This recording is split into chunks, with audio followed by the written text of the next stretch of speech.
ବୁଝିଲ, ଏଇ ଆମ୍ବକୁ ଦେଖି ମନେ ପଡେ କଥାକାର ବନ୍ଦନା ପଣ୍ଡାଙ୍କର ଗଳ୍ପ ଆମ୍ବ ଆଉ ମୋ ବୋଉ।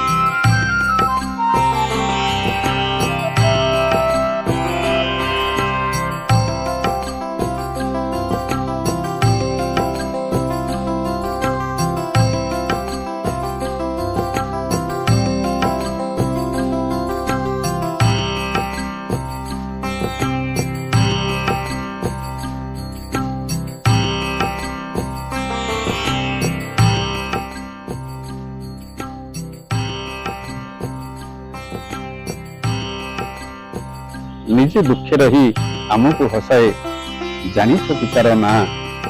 ନିଜେ ଭୁକେ ରହି ଆମକୁ ଖୁଆଏ, ଜାଣିଛ କି ତାର ନାଁ?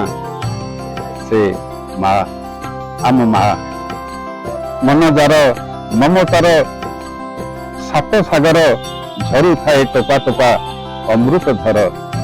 ତା ପାଦେ ମଥା ଥାପେ ସାରାଇ ଦୁନିଆ, ସାରାଇ ଦୁନିଆ।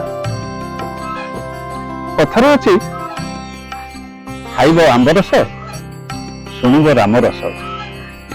ସେମିତି ଦୁଇଟି ରସର ମିଶ୍ରଣରେ କଥାକାର ବନ୍ଦନା ପଣ୍ଡାଙ୍କର ଗଳ୍ପ ଆମ୍ବ ଆଉ ମୋ ବୋଉ।